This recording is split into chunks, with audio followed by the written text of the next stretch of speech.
What is going on, guys? Vlad here with solosplc.com, and welcome to yet another instruction video in which we're going to be exploring a very demanded instruction, which is the bit shift left. And as you can see on your screen, I have a very basic example set up with a couple of rungs, and let's just jump into it and see if we can make some sense of this seemingly intriguing instruction. And I'm going to walk you through every step of the way so you feel very confident in how to use that in your code, because it is something that you might see in production PLCs, and it is used quite frequently for rejects and things of that nature.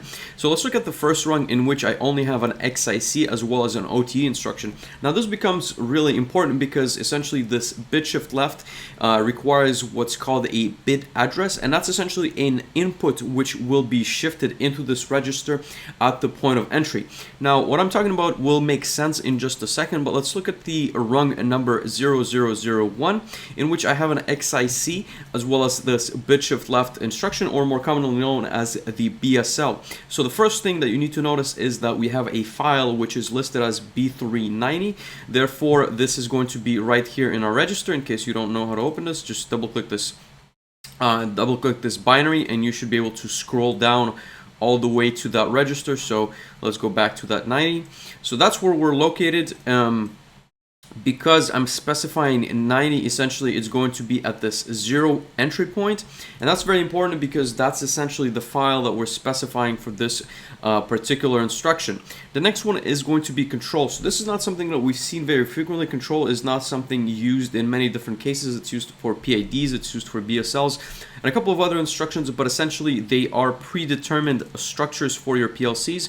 You have controls on RSLogix 500 as well as 5000. They are created somewhat differently in 5000, but that's something we'll see in a different video. That being said, control is going to be under this R6 by default, and of course you can double click this as well, and you will see I have one single control, but you can add multiple control registers if you need them. And of course you do have similar bits that what we've seen essentially for timers. So you have error bits, you have done bits, you have enabled bits, so on and so forth. So under load, overload, so on and so forth. But that is not going to be the focus of our discussion today. We have the bit address. Like I've said, this is going to be this bit right here, and you'll see why that is important. And last but not least, you have the length. And essentially the length is the distance, or the length of your shift register, or how many bits in binary notation are we going to use in this shift register. So let's start discussing what happens first of all. So let's go into this default state. So everything is off. There's nothing going on with the logic. Let me explain to you what goes on really quickly, and then we'll toggle some bits to see what will happen. So like I said, this address bit 390 is going to start right here, and this is essentially where we are going to shove in. So think of it as we're going to push in a single bit from this side. And this is going to go to the left. So this is on the right, if you can see my cursor right now, and it's going to start shifting to the left. And essentially, as you shove in the bit, every other bit is going to shift over in order to allow that bit to fit in. And whatever is in a length, a number essentially 11, which ends our bit shift, is going to fall off the array.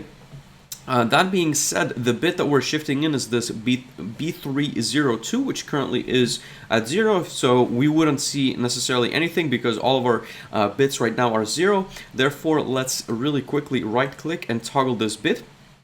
And now when we essentially enable our bit shift left, like I said, what's going to happen is this bit is going to be shoved in all the way at the end, which is based on this file position, and it's also based on, like I said, left means that it's shoved in here, and then everything else is shifted to the left side.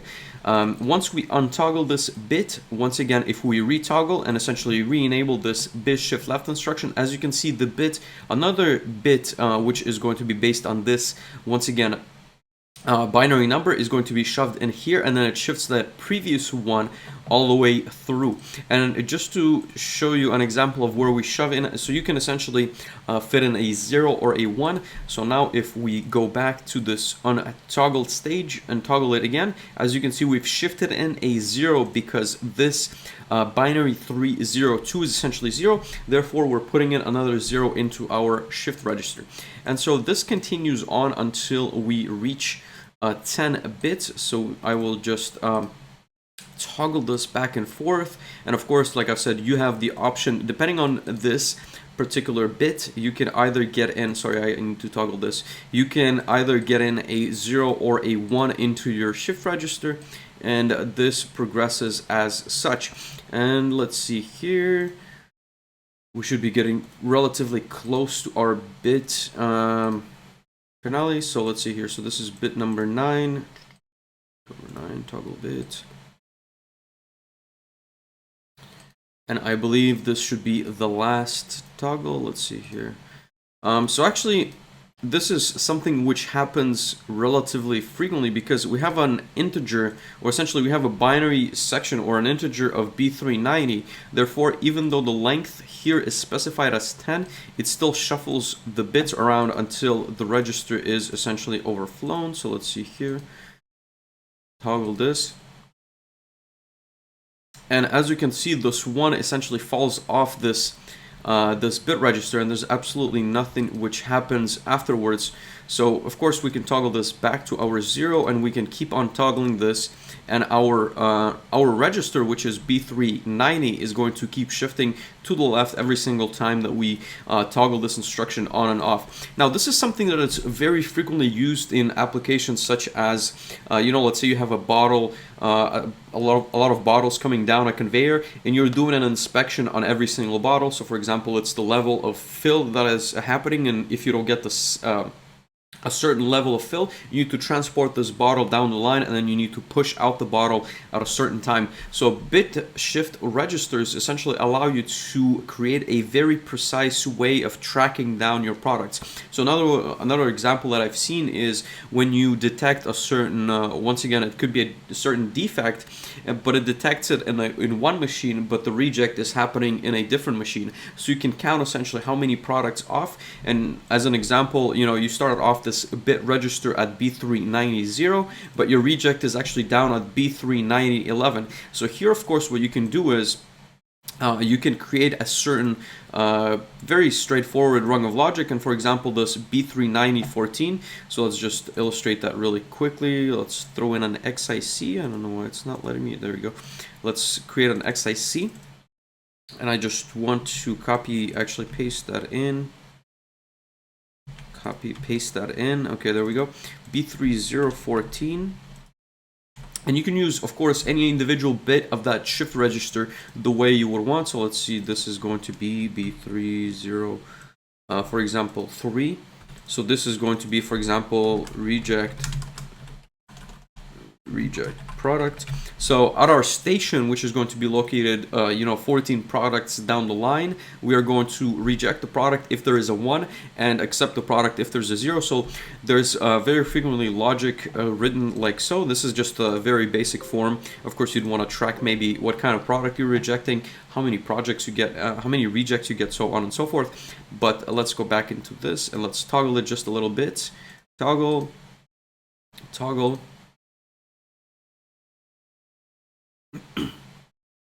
Actually, this is not B30. I made a mistake here.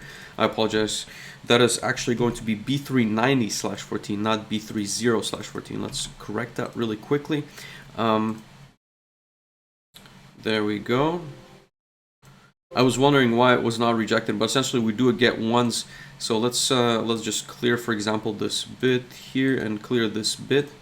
So we have kind of a very scrambled array of products coming in. So toggle this bit once again, toggle it back on, and then as soon as it gets to our bit, our reject station, you will notice that it rejects the product.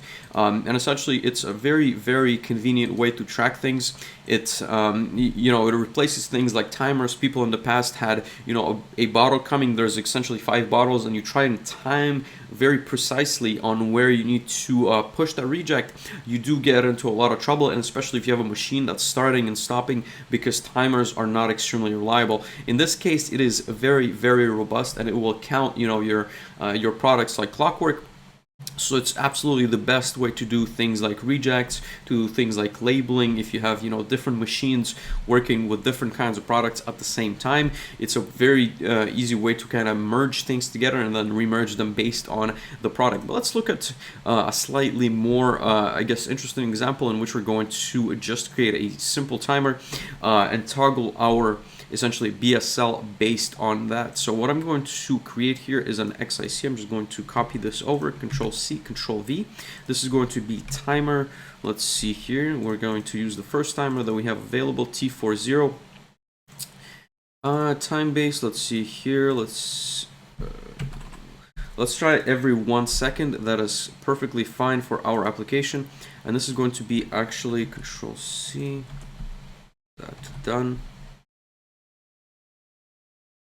But this is going to be an XIO instruction because I do want the timer to continuously run XIO. So when the timer is not done, and then I'm also going to add another rung. Let's see here. So I'm going to add another rung, and this is going to essentially allow my bit here to trigger. Let's see here. This is going to be change instruction type to an OTE. And what else do we need? We need a limit instruction. So let's see here. Actually, let's just do a greater than. And this is going to be dot. So the accumulated value of our timer is greater than 50. We're going to energize that bit. Let's see here. We're going to assemble everything.